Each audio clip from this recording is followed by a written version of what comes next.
higit sa lahat, salamat po, Panginoon. Salamat sa iyong kabutihan, salamat sa iyong kapangyarihan, Panginoon, na patuloy namin itinataas sa aming kalagitnaan.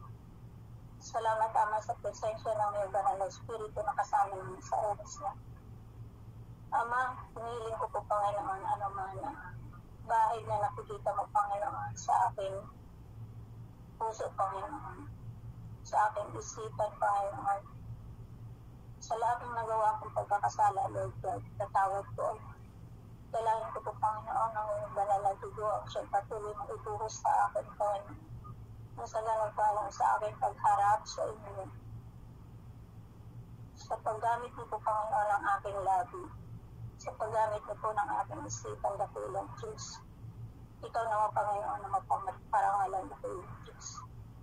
Yung takot, Panginoon, yung nervyos in Jesus' name. Hinihiling ko, Panginoon, na huwag mo pong hayaan ito ang siyang magtagumpay, Panginoon. Bagkos ang tapang, Panginoon, ng lakas ng loob, Panginoon. At ang kapangyarihan ng iyong salita, Panginoon, ang siyang maghari kabilang Diyos sa oras na ito. Maraming salamat, Ama, sa iyong pagtitiwala. Maraming salamat, Ama, sa mga gift, Panginoon, na pinagkaloob mo, Panginoon, sa akin. Salamat po, dakilang Diyos. Purihin ka, Ama, sa aming kalagitnaan, patuloy ka po namin itinataas. In Jesus' name, Amen. Hallelujah. So sabi ko kanina, mag-off cam. Kaya lang sabi ni Lord, ba't ka nahihiya? Nilikha kita. Hallelujah. Tapos sabi ko, naninervous ako, sabi ni Lord, salita ko, ipapahayag mo, hindi salita mo. So ang dapat may katakot. Amen. So, mapagpalang gabi po sa bawat isa sa atin at nawa ang bawat isa ay bukas ang puso, may kagalakan na tanggapin ang kanyang salita. Amen po ba? Amen. Amen. Maraming salamat, Sis Rosana, sa pagkakataon na ito na hinayaan mong magamit ako sa gawain ito. So, ang ating pong verse, scripture na ipapahayag sa gabing ito ay matatagpuan po natin sa Matthew 5:14-16. So, bali po yung passage na to ay madalas na po nating nadidinig sa mga churches. At naniniwala po ako na kaya patuloy natin itong nadidinig, kaya patuloy natin itong ginagamit, kaya patuloy natin itong pinapahayag kasi sa bawat sandali, merong ipinapahayag ang Panginoon sa atin. Amen. So, basahin ko po, sabi ko dito sa Matthew 5:14-16. Sa 14 po, tayo ang ilaw ng sanlibutan. Ang isang lungsod na nakatayo sa ibabaw ng burol ay hindi maitatago. Walang taong nagsisindi ng ilaw at pagkatapos ay nilalagay iyon sa ilalim ng banga. Sa halip, inilalagay iyon sa talagang patungan upang matanglawan ang lahat ng nasa bahay. Gayun din naman, dapat ninyong paliwanagin ang inyong ilaw sa harap ng mga tao upang makita nila ang inyong mabubuting gawa at papurihan ang inyong amang nasa langit. Amen.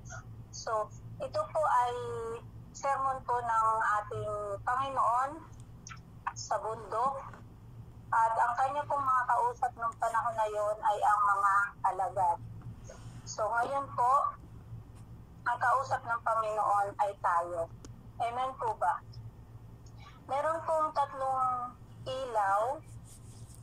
klaseng ilaw na nais ko pong ipakita po sa inyo. Literal po ito na ilaw, ha?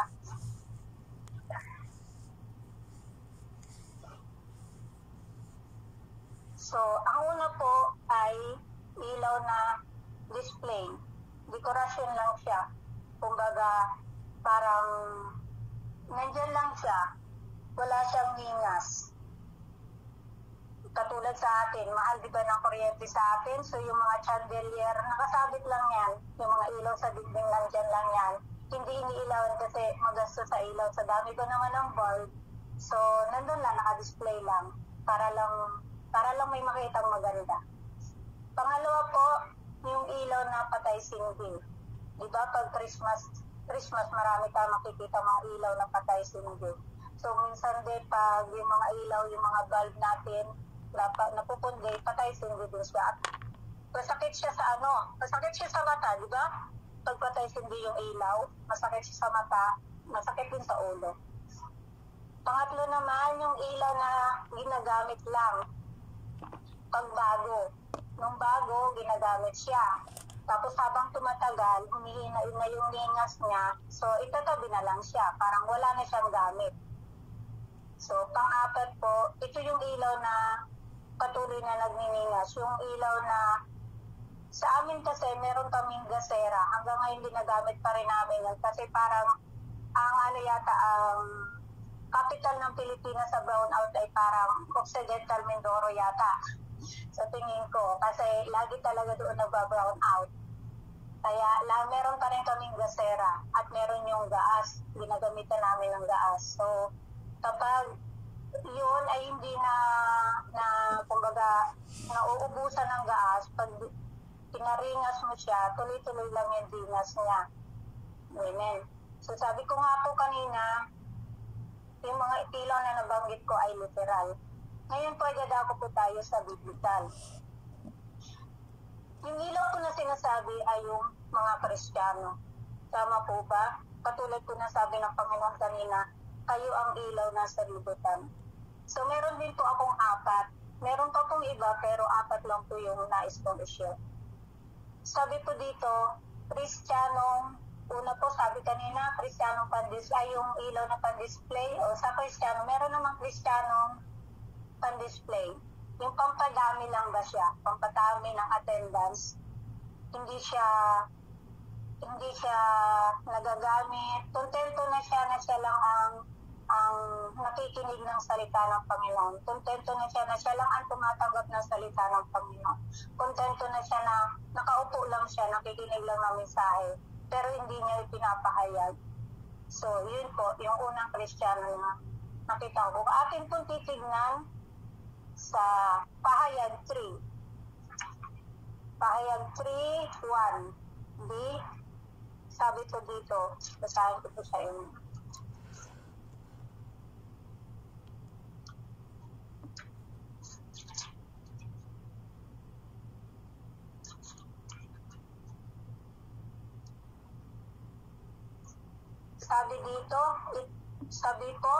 Sabi, alam ko ang ginagawa mo. Ang alam ng marami, ikaw ay buhay, ngunit ang totoo, ikaw ay patay.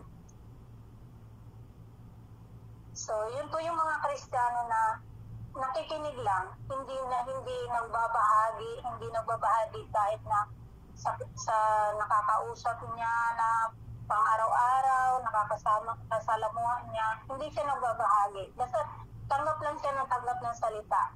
Take lang siya ng take. Ayaw niyang mag-give.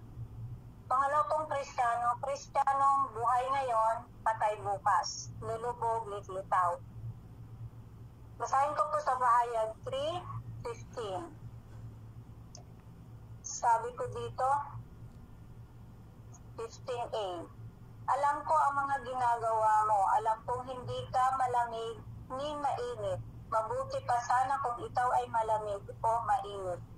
Ngunit sa 16, ngunit dahil ikaw ay maligamgam, hindi mainit ni malamig, isusuka kita. Ano po ang sabi? Kasi ang nais ng Panginoon, yung pagiging Kristiyano natin, kung mainit tayo, dapat mainit. Kung malamig, malamig ka na. Huwag yung malamig ngayon, bukas mainit, mainit bukas, ngayon malamig. Nakuha niyo po? Yung pag mayroong pagsubok, bigla siyang mawawala, tapos pag nawala naman yung pagsubok, bigla naman siyang babalik sa Panginoon. O meron namang pag sa panahon ng kanyang kaginawaan, nawawala siya, pagdating naman ng pagsubok, lalapit na naman siya sa Panginoon. Magiging mainit na naman siya sa Panginoon. kasi iniisip niyang kailangan niya ang Panginoon. Pero pag panahon ng kaginhawahan, limot niya na naman ang Panginoon. O yung Kristiyano, pag kasama ay mga taga-simbahan, kapwa Kristiyano, pero taga-mundo, pag ang kasama ay taga-mundo. So, hindi siya, kumbaga nagiging double-sided, gano'n. Hindi siya nakalagay sa isa lang na lalagyan. Tama po ba? Pangatlo po, Kristiyano, sabi kanina yung ilaw, sabi niya yung ilaw na ginamit lang siya nung bago. Maninyas lang siya nung bago. Tapos, nung bandang huli, kaunti yung mingas niya hanggang sa nawala. Sabi po dito, yung Kristiyanong active nung bago pa lang, pero nang tumagal, nakaramdam ng pagkabot sa paglilingkod, o Kristiyanong walang tunay na naging relasyon sa Panginoon, o relasyong tinatawag na, alam niyo yung relasyong fling? Alam niyo yung relasyong fling? Parang ganun laan naging relasyon niya sa Panginoon. Sa una lang siya naging aktibo, tapos nawala na siya. Basahin po natin ang pahayag 2:4. Pahayag 2:4. Sabi po dito, subalit may isang bagay na ayaw ko sa iyo. Iniwan mo na ang pag-ibig mo noong una. Noong una, aktibo pa. Noong una, mainit pa sa paglilingkod. Tapos bigla na lang nawala. Pangapat po, Kristiyanong nagpapatuloy. Pahayag po ulit. Pahayag 3:8, sabi po dito,